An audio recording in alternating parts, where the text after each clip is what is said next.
Jadi gini mas, Pi mau pertanyaannya? Kenapa saya diciptakan, wong saya tidak meminta gitu. Dalam seumur hidup Anda pernah meminta ngising nggak mas?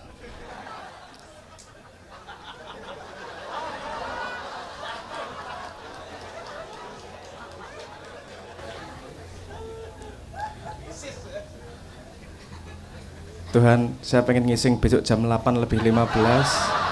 Semoga tidak mencret, keluarnya bulat-bulat dan kelihatan sehat. Genjernya tidak keluar sebagai genjer jijik. Banyak hal yang kita lakukan yang tidak kita minta. Banyak hal yang kita alami tidak kita minta. Mungkin urusan permintaan itu kan juga harus kita perluas. Mungkin kesadaran Anda tidak meminta, tapi keseimbangan tubuh Anda meminta Anda untuk ngising. Jadi di sini kan urusannya Anda tahu meminta atau tidak. Seperti kita ketahui bersama, lahir itu pasti ditutupi sama hijab. Jadi banyak informasi yang tertutup sebelum kita lahir. Anda mungkin nggak ingat kalau Anda minta dilahirkan seperti Anda.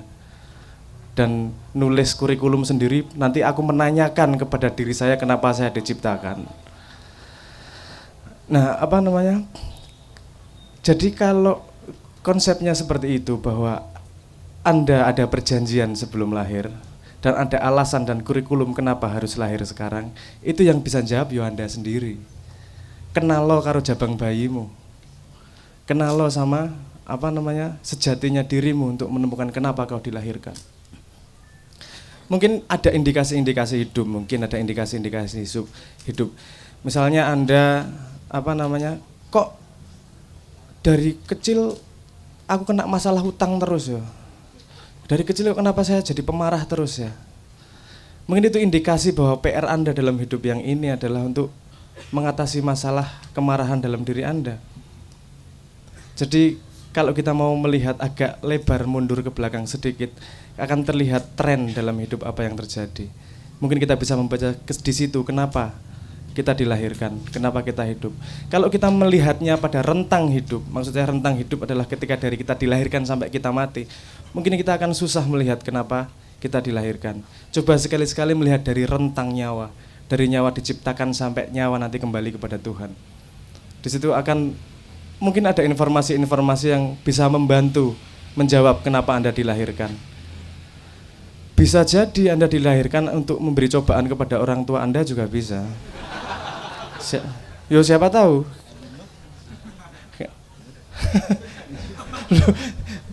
Bukan berarti bahwa itu adalah hal yang buruk. Hal yang buruk sama hal yang baik lagi-lagi dari sudut pandangnya. Lagi-lagi dari resolusi kameranya. Saya kemarin sudah ngomong tentang resolusi kebenarannya. Konstruksi kebenaran, di mana kebenaran bisa berbentuk bermacam-macam dan bisa blur atau tidak tergantung resolusi Anda melihatnya. Kalau Anda mau melihat pasir dengan ketika Anda baru bisa melihat perbedaan antara kerakal, Anda tidak akan bisa membedakan apa itu pasir. Anda butuh resolusi yang lebih tinggi. Resolusi yang lebih tinggi bagaimana? Dengan mengenali diri Anda sendiri dan bisa melihat apa yang halus di baliknya ternyata PR Anda dalam hidup Anda. Itu sepertinya jawaban, itu pertanyaan bersama dengan jawaban unik masing-masing yang harus dijawab. Ya, di situ ketika Anda menemukan dirimu, maka di situ Anda menemukan Tuhan. Nggak bisa ketika Anda menemukan diri teman Anda menemukan Tuhannya teman Anda nanti. Nah, mungkin jawaban saya yang tidak memuaskan ini adalah bagian dari tugas Anda. Kenapa Anda dilahirkan agar mumet. Matur nuwun. Sebentar Mas Abrang, ini satu lagi sepertinya perlu sampean yang jawab juga. Soal rasio, kayaknya di sebelah sana Mu'tazilah itu. Jadi satu sisi Tuhan mengatakan laisa kamislihi syai'un, ia tidak seperti apa yang digambarkan. Satu sisi ia nurun ala nurin gitu. Dia cahaya di atas cahaya. Sejauh ini apa sih pencapaian manusia soal yang berangkat dari rasio tentang ketuhanan tersebut? Mungkin pertanyaannya seperti itu. Kok diuncal kayak soal film loh, yuk menjawab ngene-ngene. Ya, oke, apa namanya? Su. Ah. Sa- Saya dulu kuliahnya fisika, Mas. Bukan filsafat. Jadi, tapi filsafat itu akarnya fisika ya. Jadi mau tidak mau ya kudu tanggung jawab iki. Aduh, jangan oke, apa rasio adalah apa ya kok adalah yo menurut saya rasio itu adalah sebuah prosesor. Dia dibutuhkan apa namanya data untuk memprosesnya. Nah ini data ini kan variabel, ada data yang bisa dilihat, ada didengar, dan ada yang dipercayai. Dimana kalau iman sama Tuhan iman kepada Tuhan yang disebut ateis dan apa mau non ateis, ateis dan teis, ini perbedaannya adalah akar komponen yang digunakan pada rasio. Sama-sama memakai rasio benar. Yang satu memakai rasionya gini. Kalau menurut saya yang tidak percaya sama Tuhan, dia tidak bisa menemukan rasio adanya Tuhan dari bahan-bahan yang dia percayai sebagai benar. Tidak bisa dilihat, tidak bisa didengar, informasi-informasi agama tidak dia bisa masukkan sebagai komponen, sehingga dia tidak bisa mempercayai Tuhan. Tapi tetap nomor satu adalah kepercayaan dia terhadap rasionya. Kalau yang percaya pada Tuhan mungkin approach-nya agak lain. Ini saya tidak bisa menemukan tidak bisa menemukan rasio di mana kok Tuhan dibuktikan dengan ini tidak bisa, buktikan ini dengan tidak bisa, buktikan dengan ini tidak bisa, maka di situ ada jengkal yang namanya iman. Ada dua cara untuk mengkonfirmasi kebenaran. Memastikan bahwa itu benar dan yang lain memastikan bahwa yang lain itu salah. Jadi tidak ada konklusi lain selain bahwa yang itu benar. Jadi nek Islam ki ana sing kalimatnya nek ra salah kae la ilaha illallah ya. Tiada Tuhan selain Allah. Jadi ada kalimat tiada Tuhan dulu. Sudah dia pastikan bahwa ini Tuhan bukan, ini Tuhan bukan, ini Tuhan bukan. Ternyata bukan semua. Terus dia ada koneksi-koneksi di situ yang tidak mungkin dijelaskan. Iki nek fisika, aku tak ngomong soal fisika saiki. Bukti Tuhan itu empiris, Mas. Neng aku kudu jelaske dengan eksperimen fisika iki ya. Ya ora apa-apa lah. Modar urusanmu. Gini, kalau di fisika ada yang namanya slit eksperimen. Bayangkan di belakang ada layar. Di sini ada sumber cahaya. Di antara layar dan sumber cahaya ada satu lagi layar yang dibelah, ada lubang di tengahnya. Ketika cahaya dihidupkan, di layar yang belakang gambarnya gimana? Gimana? Terang, gelap gitu ya? Pendar gitu ya? Oke. Sekarang dibuat percobaan lagi, lubangnya ada dua, double slit eksperimen namanya. Double slit, slitnya ada dua. Slit ya, dudu silit. Lubang, ya memang bentuknya kayak silit sih, tapi slit maksudnya. Jadi ada dua lubang cahaya di situ yang ditembakkan cahayanya. Cret. Di belakangnya gimana gambarnya? Terang, gelap, tapi dua garis gitu. Tidak, yang terjadi tidak seperti itu. Yang terjadi adalah gelap, terang, gelap, terang, gelap, terang, gelap, terang. Ini signifikansinya apa? Kalau yang satu terang dan sampingnya sama-sama gelap, itu sifatnya kan seperti partikel. Koyo pasir, dilempar situ, yang paling tengah terang, yang samping gelap. Kalau yang tiba-tiba garis hitam putih itu tadi, itu sifatnya seperti gelombang. Kalau gelombangnya seperti neng banyu kayak loh, ada gelombang, ada dua lubang, nanti saling bertabrakan. Kalau yang saling menguatkan dia jadi terang, yang saling menghancurkan dia jadi gelap. Gelap terang, gelap terang. Ini sama-sama cahaya tapi punya dua sifat. Yang satu sifatnya partikel, yang satu sifatnya gelombang. Terus dibuatlah eksperimen. Ini kalau dia partikel kan ada partikel terkecilnya di cahaya yang disebut sebagai foton namanya. Kemudian dikasih detektor di salah satu slitnya.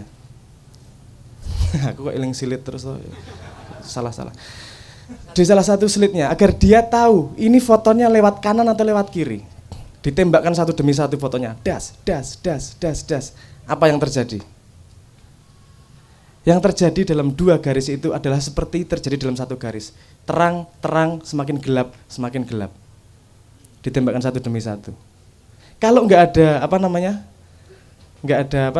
detektornya ini tadi, tetap dia bersifat gelombang.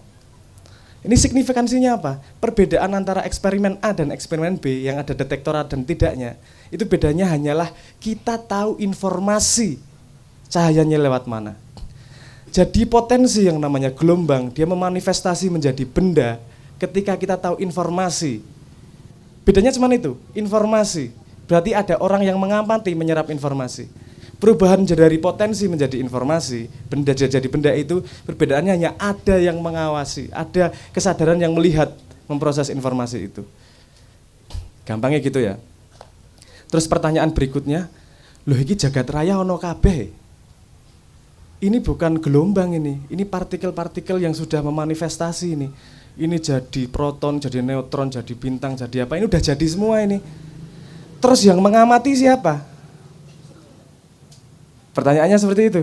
Terus yang mengamati jagat raya ki njuk sapa?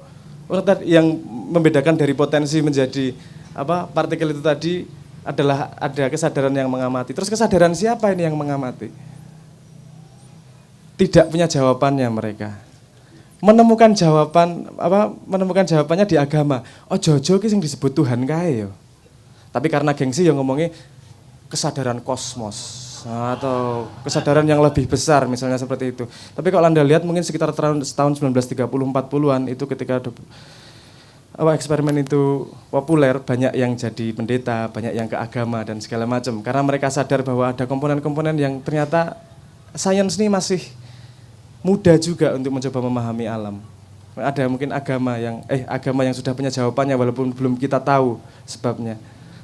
Menurut saya bedanya ateis sama teisme adalah rentang iman di situ. Kita percaya sama Tuhan, percaya sama itu, urusannya kan ya urusan percaya. Percaya dulu, kita mencari buktinya kemudian. Bukan mencari buktinya sehingga percaya. Wong kita membuktikan ini hari Jumat aja nggak bisa kok. Apa buktinya hari Jumat? Jumatan, gue Jumatan gara-gara apa? Gara-gara Jumatan bolak-balik kowe wong kentir kowe orang. Enggak. Jumat kan karena persetujuan. Urusannya persetujuan bersama bahwa ini adalah Jumat. Anda lupa dulu ada 10 hari yang hilang dimajukan. Jumat sebenarnya nggak jadi Jumat. Udah dimasukin Juli sama Agustus. Apa benar-benar Jumat? Ini kan urusan persetujuan. Kita membuktikan ini hari Jumat sebenarnya Jumat menurut Allah Subhanahu wa taala aja nggak bisa. Jangan itu iman juga sebenarnya. Iman yang tidak diamini mungkin. Tapi itu persetujuan bersama. Nah menurut saya rasio itu sangat perlu karena saya langsung nyambung ke tema ini, karena kesempatan terbuka.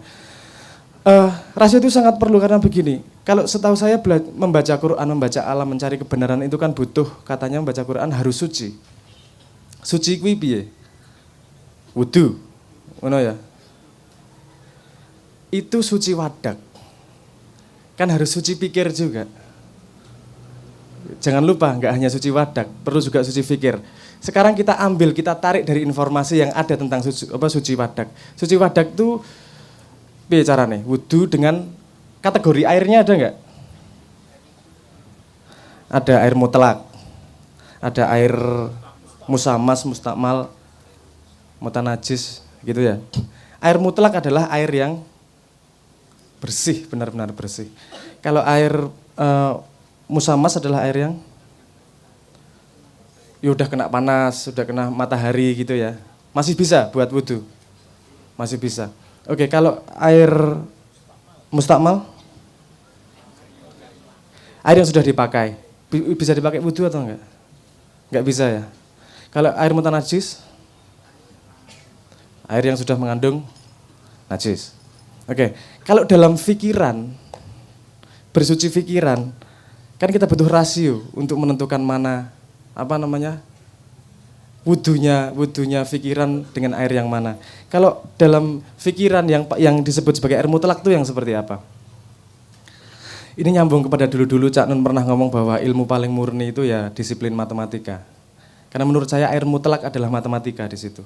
Disiplin rasio, bahasa alam semesta, bahasa rasio, bahasa kemurnian. Karena kenapa dia murni? Karena kita tidak terlibat di dalamnya. 4 tambah 4 Anda pendukung Jokowi atau pembenci Jokowi sama dengan 8, nggak ada bedanya. Kita tidak terlibat sama sekali di situ.